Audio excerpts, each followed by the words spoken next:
thanks again for coming out. Drink that beer, Joe. I don't know how you're going to do this. Thanks again for coming out to Empire Good Social Club. My first time here, first time up here with the band. What about it? I hope it won't be the last time. We'll see what happens. I mentioned earlier that these guys are a bunch of drinkers, and that's why we get along. But you know what? There's not a lot of rules this weekend, but there's one, and it's don't drink and drive. You've heard it. It's cliche, but we're in the city at least, and nobody drives in the city. But just to be safe, take my word for it. Not only is drinking and driving dangerous, but there's like a big social stigma attached to it. I would say that drunk driving is the biggest or the most stigmatized activity that everyone does. Am I wrong? If you drive anyway. That and I don't know, the close second might be masturbating at work. Hey! Nothing wrong with that. Am I the only one who will admit it? Hey, easy now. Alright, well, keep in mind I'm working right now, so. What about masturbating while driving? Done it. You just I did it. Yeah. I did it. Hey! Thank you very much. Oh yeah, that's the worst. But so be careful about drinking, but also you guys seem like there might be some drugs in the audience. That's cool. But everything in moderation is what I think I'm trying to say. And so you see headlines every once in a while. Somebody ODs, and it's a lot of times it's a celebrity. You'll see like Heath Ledger and Nicole Smith. They OD on it's always prescription drugs, painkillers or whatever. But people also OD, and you hear about it like on crack. You're like, oh, crack, somebody OD'd on crack. But if you overdose on crack, like, doesn't that imply that there's like a proper dosing for crack? And I think that's probably true. My theory is that the problem is that the vial, like, if anybody's ever seen, this is a hip crowd. I don't know if you're this hip, but the vial is so small, you just can't see that it says on there, like, hit it twice. No more. No more than twice, or else you might die. Yes. Thank you very much. Crack jokes. I actually have my notes here because I'm having a little trouble concentrating. I've been sleeping well, been waking up a lot, and like a couple nights ago, I woke up from a dream I had. It was one of those times where like you dream about something you would never do in real life. I don't know, like say beating your wife. Whoa. And I'm married, by the way. I would never do that. I would never hit a woman. I would never beat my wife. Thanks, Jim. Thank you. No shit, Jim. No wife, Jim. I wasn't looking for a round of applause for that, but the point is that, I would never do that. But I always find that, like, those kind of, like, fucked up, like, disturbing dreams are always the ones that, like, the hardest to get back to sleep and, like, pick up where you left off.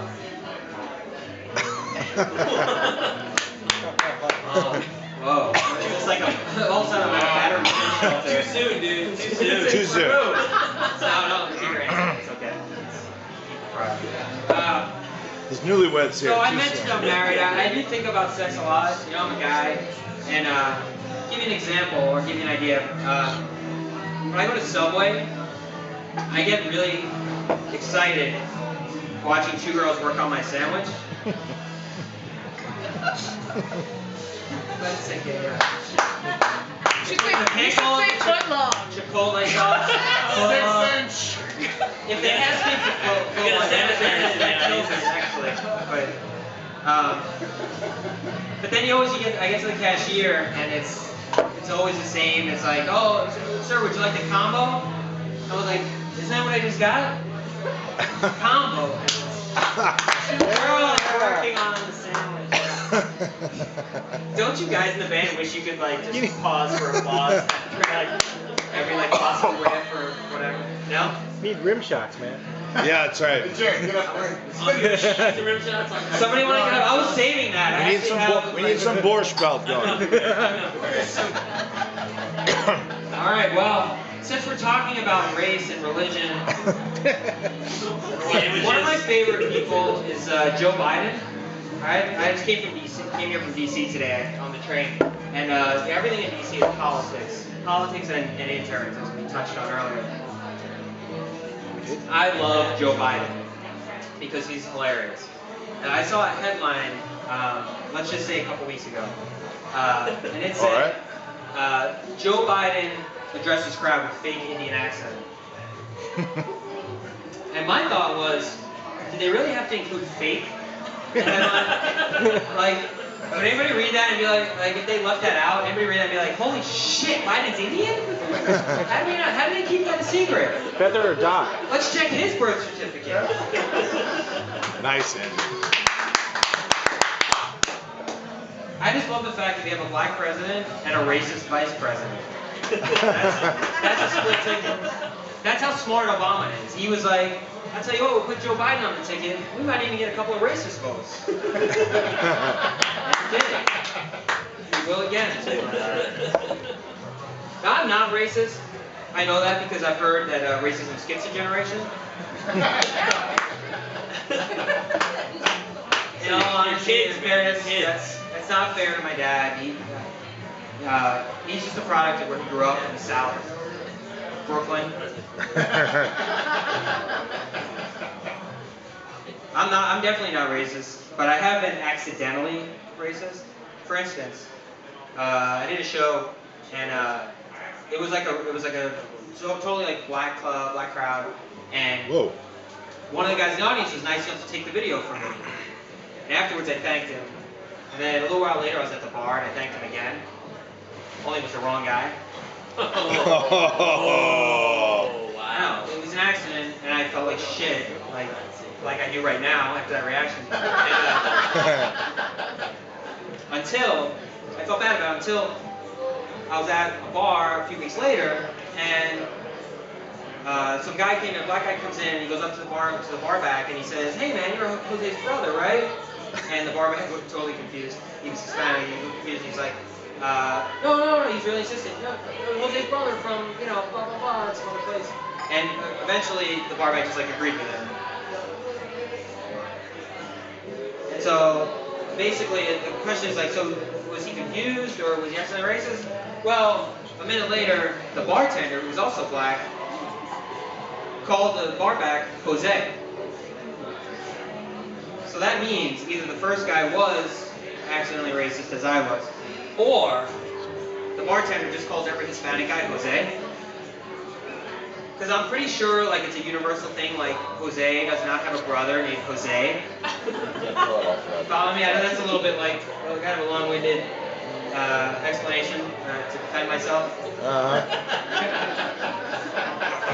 But I have been to Mexico, and Jose does not have a brother named Jose. All right, round of applause. Whoa! Is that in your notes? Yay, racism! And round of applause. Accidental racism. So, my dad's Jewish, my mom's Catholic. Yay! Hey! I'm not Catholic. No jokes there. What that means is that growing up, most of the time, so my dad's Jewish, mom's Catholic, so most of the time growing up, my parents were divorced.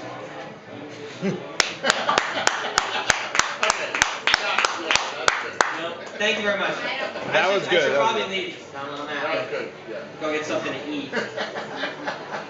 But no, growing up in Brooklyn, in Bensonhurst, if any of you know that before, I hid the fact that I was part Jewish because I didn't want the Italian kids to beat me up. I don't want them to be friends with me. And it also made it easier to con them out of their money. Oh! Fuck them, those little anti-Semites. Now that joke, that actually, this might be the best that's ever worked, that joke. Believe it or not, as sad as that is. But the best part about that is that in DC, I'm like, all right, well that didn't work. Let's make that a DC joke. So I'll be like, so growing up in DC, because you can just make shit up, I had to hide the fact that I was part white, so the black kids would beat me up. Oh! See what I did there?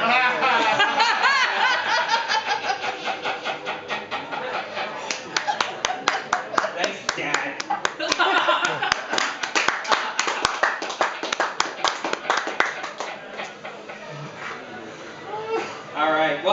me, so I mentioned I'm married, and I also may have mentioned, no, I don't think I did. Let's rewind that part. Can't rewind. Did anybody fly in for the show today? We got such a great crowd. I'm guessing, yeah, Seattle. Seattle flew in. Awesome. Hannah, thanks for making the trip. Wow. That means you had to deal with security? What? You had to deal with security at the airport? No? Every time. What? Private jet? Nice. Alright, we'll talk later. A round on Hannah. No, I hate flying. I especially hate dealing with security at the airport. Mostly because, like, I refuse to go through the X-ray machine. Like, I think it's bullshit. Like, it's an invasion of privacy. I don't trust it. You know, just I think it's whatever. I don't trust it. So that means I opt out and I get the enhanced pat down. Everybody done this? No?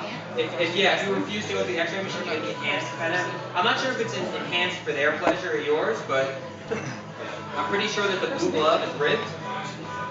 Ooh. Explore. So for those of you who haven't been through this, what this involves is somebody of the same sex runs the back of his hand over your body, up the leg, across your thigh, they caress it ever so gently, cup the balls, if you're lucky. Has anybody here ever had a foot job? Oh! One? I haven't. I'm guessing it feels like the back of a man's hand at Logan Airport. I say Logan because my wife is from Boston. We fly back a lot to visit her family. And the last 4 times, I've gotten the same guy. You understand? So he's the whole routine, the same guy, yeah. But I don't know. Would it really be better to if it had been 3 or 4 different guys?